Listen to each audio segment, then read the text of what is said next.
सर्वोत्तम विभूति विद्वता। हे मनुष्य, उम्र बीत जाने पर भी यदि विद्या प्राप्त करने के लिए प्रयत्नशील हो तो तुम निश्चय ही बुद्धिमान हो। विद्या इस जीवन में फलवती न हुई तो भी दूसरे जन्मों में वह आपके लिए सुलभ बन जाएगी। मनुष्य का सबसे बड़ा विवेक, गौरव और उसकी विभूति उसकी विद्वता है। इससे बढ़कर और कोई संपत्ति इस संसार में नहीं है। विद्या शब्द ज्ञान की सार्थकता का पर्याय है। जो ज्ञान मनुष्य को लौकिक बंधनों से मुक्त करे और उसे जीवात्मा की वस्तु स्थिति की बूझ कराए, वस्तुतः वही विद्या सार्थक है। दुख, क्लेश और अभाव हमें तब तक पीड़ित करते हैं जब तक आत्मस्वरूप का हमें ज्ञान नहीं होता। विद्या के प्रकाश में सब कुछ ऐसे झलकने लगता है जैसे सूर्य के प्रकाश से सारा संसार जगमग हो उठता है। मनुष्य के मूल्यांकन की कसौटी इसलिए धन नहीं, सत्ता और रूप सौंदर्य भी नहीं है। विद्या, बुद्धि, सद्ज्ञान, सद्बुद्धि और विवेक के मापदंड से ही व्यक्तित्व की श्रेष्ठता की परख होती है।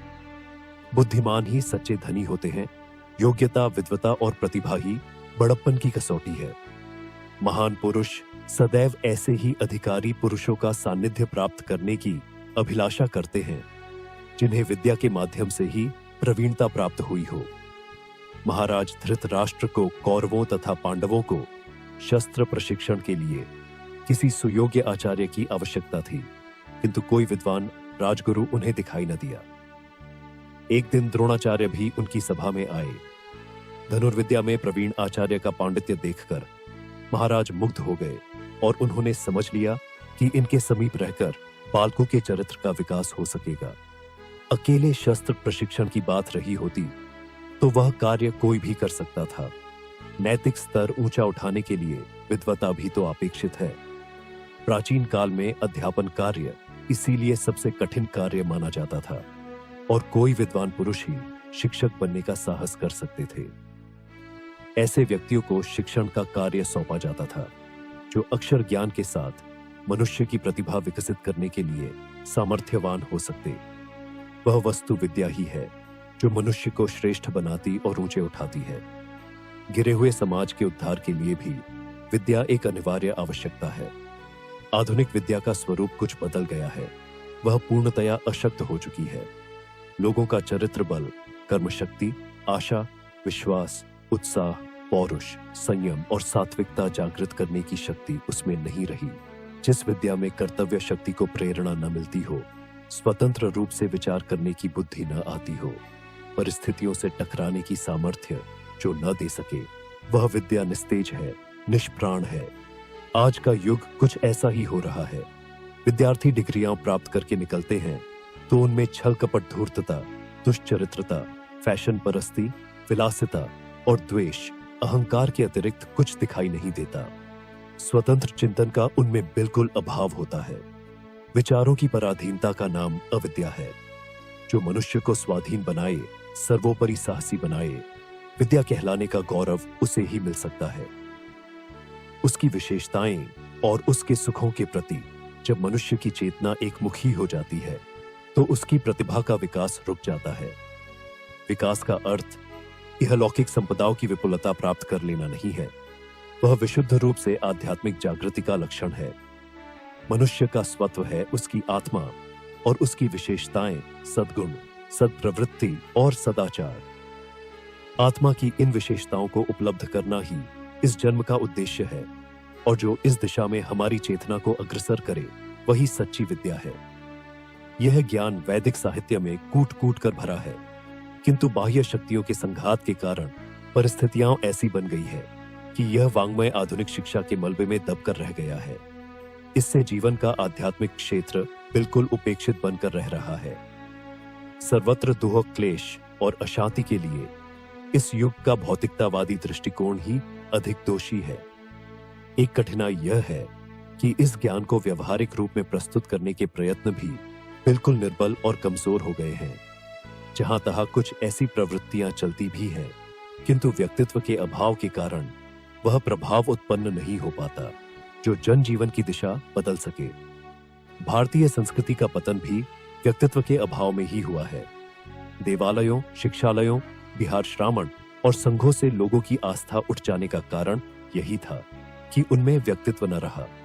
देव मंदिर जड़ थे भला वे, सांस्कृतिक शक्तियों के संघर्ष का जवाब कैसे दे सकते थे।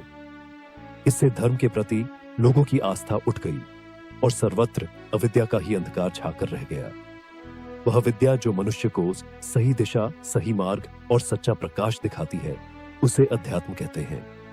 इस अध्यात्म को जागृत करने का काम अपने आप से शुरू करना होगा। इसके लिए विद्वता प्राप्त करना हमारी पहली आवश्यकता है। दुनियावी शिक्षा के रंग ढंग तो बहुत देख चुके, इनसे कोई समस्या हल न हो सकी। निष्कर्ष निकलता भी कैसे? आत्मज्ञान के बिना परिस्थितियां बदल भी तो नहीं सकती। विवेक जगाने वाली विद्या न रही तो पतित होना स्वाभाविक ही था। इस पतन से जी उगता उठा है। प्रत्येक सांस के साथ जो गंदगी भीतर जा रही है, उसके कारण अब जनजीवन बुरी तरह बेचैन है, छटपटा रहा है। इस घुटन को दूर करने का एक ही उपाय है और वह है आध्यात्म विद्या की प्रवीणता। साधना से और व्यवहार से जब तक जीवन की दिशा सात्विक नहीं होती, गुण, कर्म और स्वभाव में सत्तत्वों का समावेश नहीं होता, जड़ता तब तक दूर हो नहीं सकती। आत्मविद्या के देवालय में प्रवेश प्राप्त किए बिना न तो शांति मिल सकती है, न संतोष। विद्या सुखी जीवन की प्रमुख आवश्यकता है।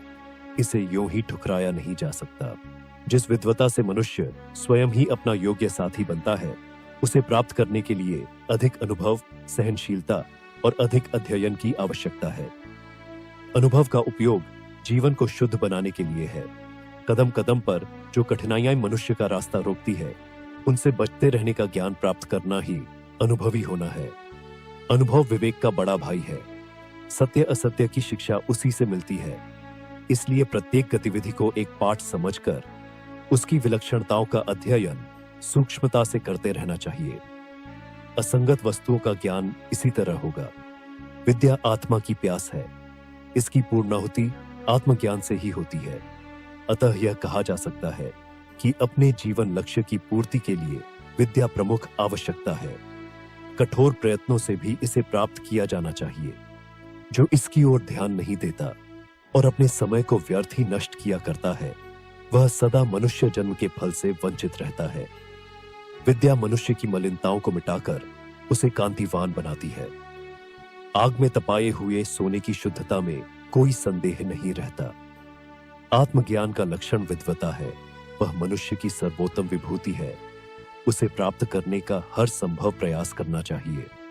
विद्या से विनम्रता आती है। विनम्रता से योग्यता बढ़ती है। योग्यता से धन और धन से सुख मिलता है। यह आप्त पुरुषों का कथन है। हमें भी इस सुख से वंचित न रहना चाहिए। हमारे YouTube चैनल विचार क्रांति दूत अखंड ज्योति पत्रिका को सब्सक्राइब करें एवं अगली वीडियोस प्राप्त करने के लिए बेल आइकन दबाएं। धन्यवाद।